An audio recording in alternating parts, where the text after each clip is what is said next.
ప్రభు, మిమ్మల్ని కలవడానికి ఎవరో విప్రుడు వచ్చాడు ప్రభు. లోపలికి తీసుకొని రండి. రండి మహాత్మా.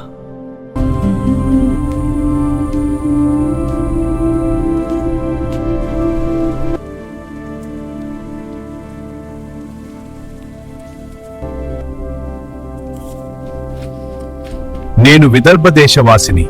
మా యువరాణి మీకు ఈ లేఖనిచ్చింది. మా రుక్మిణి మిమ్మల్ని చాలా ప్రేమిస్తుంది. తల్లిదండ్రులు, బంధువులు అందరూ మిమ్మల్ని ఆమెకు భర్తగా నిర్ణయించారు. కానీ ఆమె అన్న రుక్మి తన స్నేహితుడు శిశుపాలుడితో పెళ్లి నిశ్చయించారు.